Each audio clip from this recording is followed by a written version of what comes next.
Hi, everyone. This is Mawi Asgedom, and I'm so excited today to share with you a model for leadership and how teams can thrive and survive in all circumstances that has been incredibly powerful for me to learn about. And I hope it is useful to you in this time as our world goes through so many changes. One of the things I love the most about the model is it really shows leaders, shows anyone how we really can leverage emotions and understanding the natural and predictable emotions our teams go through, that we go through as we're going through change. And if we ignore these emotions, that can lead to a lot of challenges.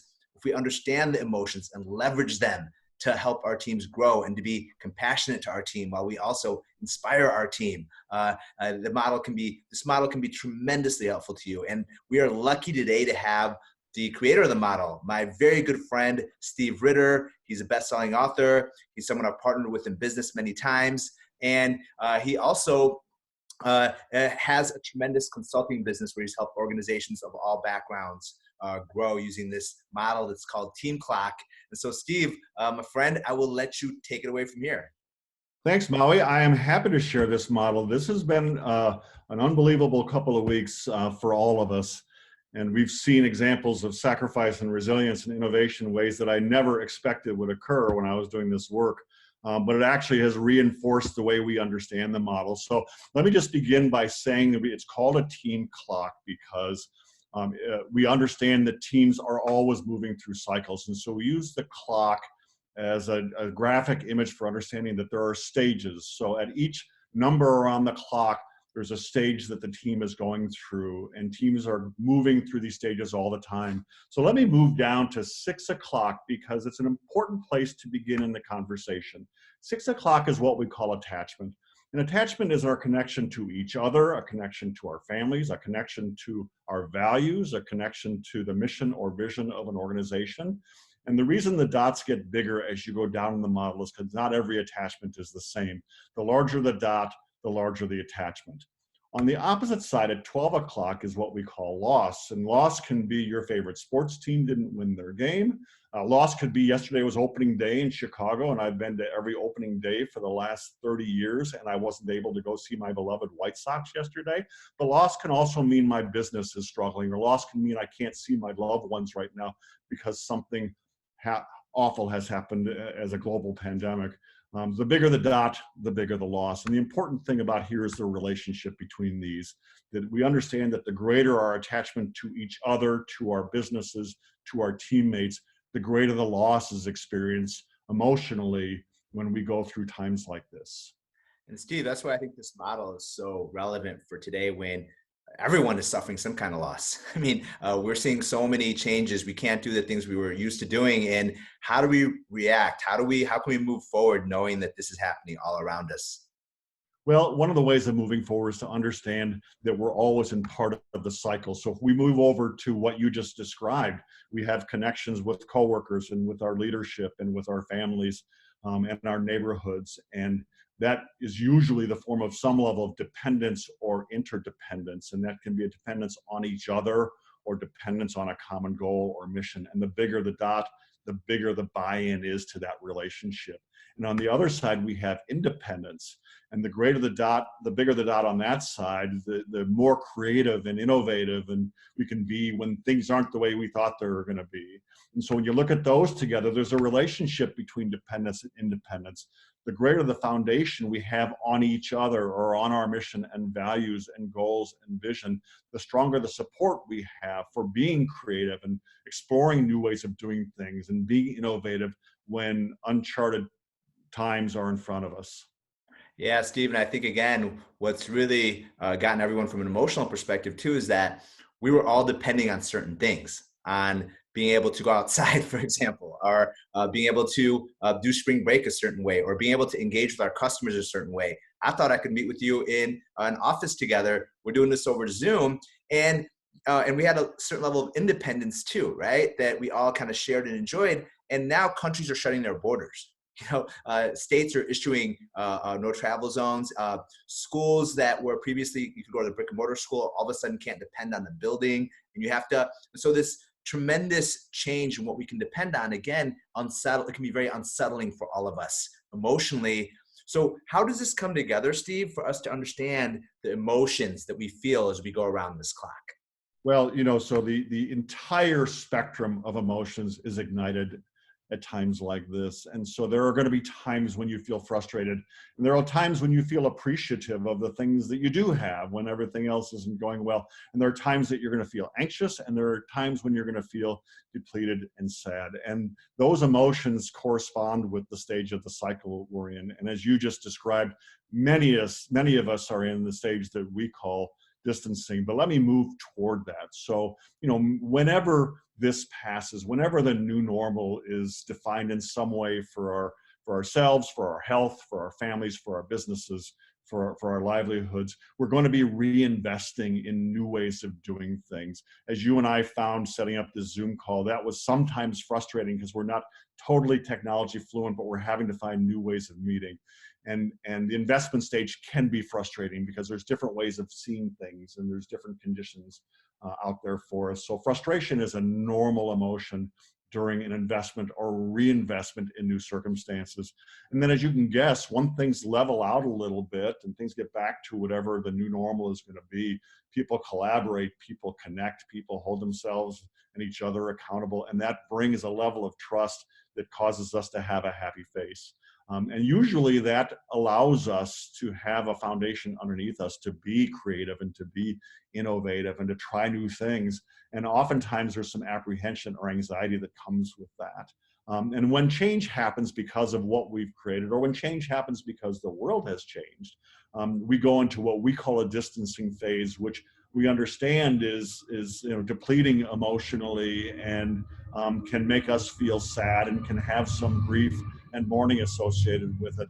And that's why the face looks depleted and a bit sad there. And the reason, Maui, we call that a distancing phase, is when we're in there, one of the ways that we cope is to step back from our circumstances a little bit, get a new perspective on what's going on, refuel ourselves a little bit, get re-energized, and then step back into our circumstances and start to problem solve, what's new here, what's going to be the same, how are we going to navigate without people being able to be in our buildings, without being able to have the same kind of contact we have.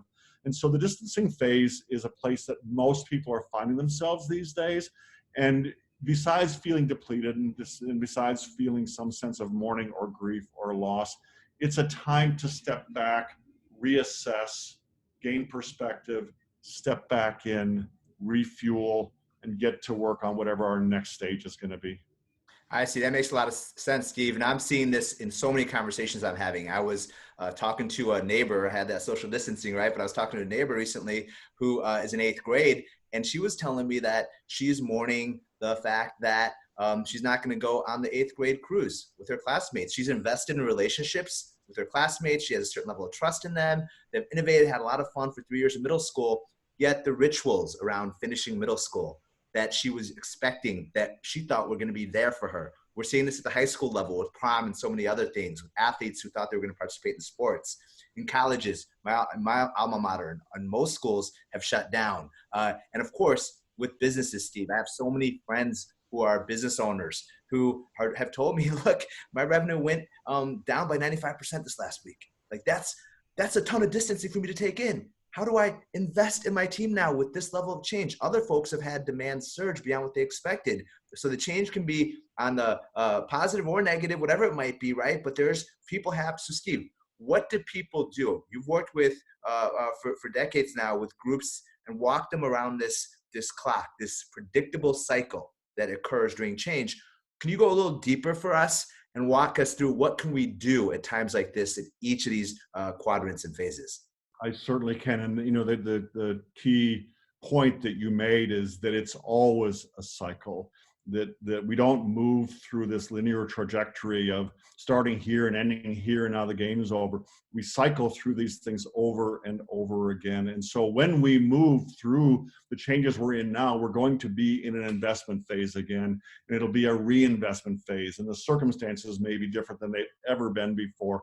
And we're going to have to find a way to come together.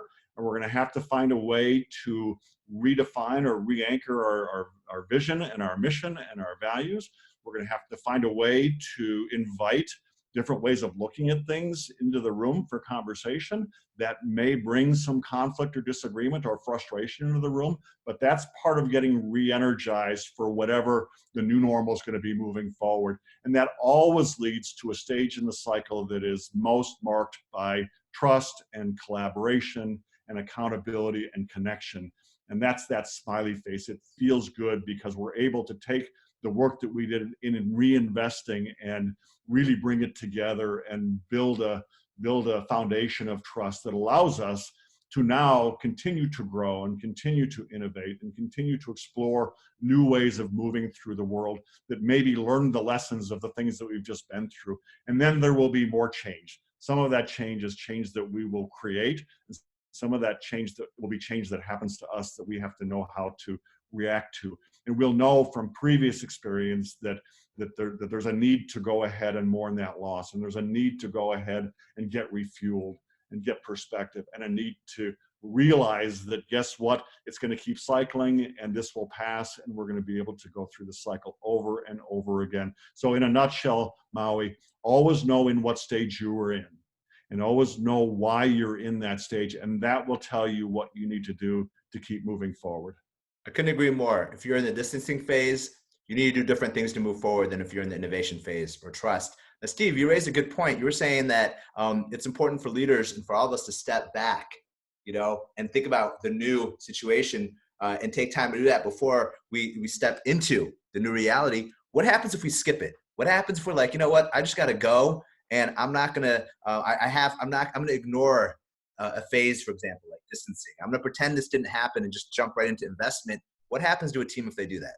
You inherit that decision for the rest of the team's future, and it doesn't matter which stage you skip. If you don't step back, get perspective, manage the change and manage the loss, and then reinvest, then most of your teammates will be stuck in that place for a long time, and it will undermine your ability to reinvest and get everyone back together again.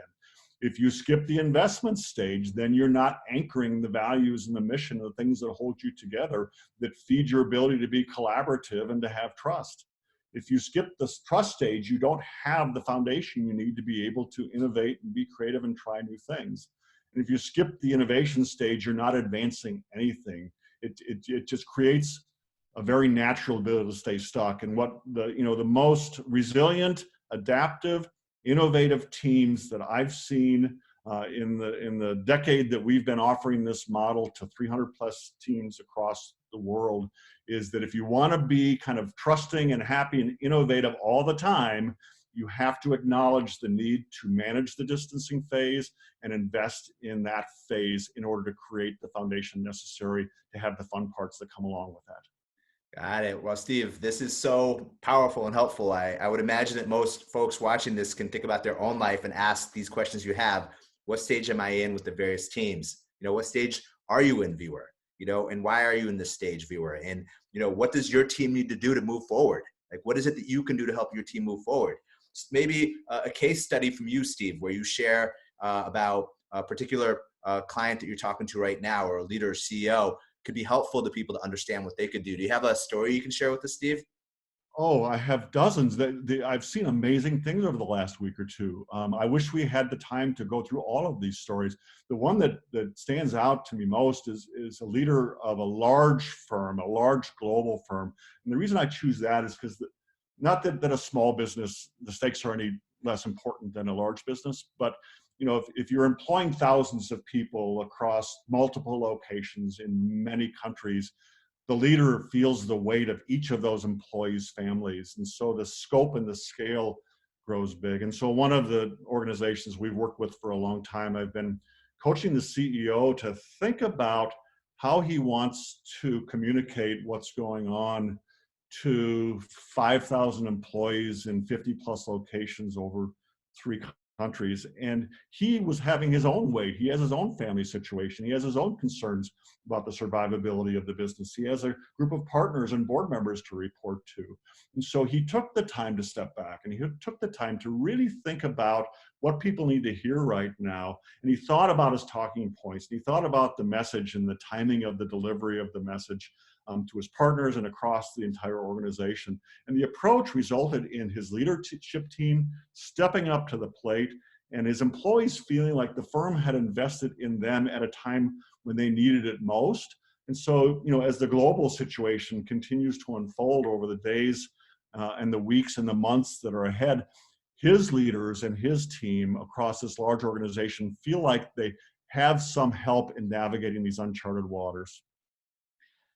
Steve, that's an inspiring story. I think that all of us can think about what it means for us to really lead in that way, where we're thinking about others. Like you said, he's concerned about his team. He's trying to do what's right for the mission the organization has been entrusted with. And what does this mean for all of us? We think about our families, as we think about our organizations that we're connected to. How do we lead proactively, taking into account everything you just described, Steve? I think it's powerful. And Steve, I want to give you the last word on this. Finish us off with any last thoughts you have on what we can do next. Well, the recipe for what makes businesses resilient and resourceful during adversity is no different than the principles that make smaller teams or families or our relationship together, Maui, healthy and strong. Even in times of struggle, we're bonded by common values, we're bonded by common goals. They're fueled by a foundation of connection and trust. We know how to solve problems. We know how to innovate when we need a new solution to something we've never faced before. But above all, we know how to take care of ourselves, and we know how to take care of each other when the unexpected happens. And we have the reassurance that there's always a renewal. There's always a chance to come back at this again and learn from what we've been through together and be strengthened by it. Thanks, Steve. And viewers, I want to challenge you. What is one way you can apply Steve's message in the Team Clock model to your life, either personally or professionally? I think there's many profound ways we can think about how we help ourselves and others reinvest in the new reality. If you're interested in Team Clock, Steve is a best-selling author. He's written a book called Team Clock, the latest book, which it goes deeper, and I highly recommend. It's called The 4 Stages of a Team. He offers consulting services with all types of organizations. There's an assessment that shows you where your team is at. Thank you for taking time to watch this. Thanks again, Steve, for sharing this model you've developed over the last 30 years. And thank you to everyone who's moving forward with the kind of courage that Steve described. We will get together. We will get through this together. We'll come out bigger and stronger, and we will take care of each other. Thank you for those messages, Steve. Thank you. And thank you, Maui. And let's keep this conversation going. Absolutely.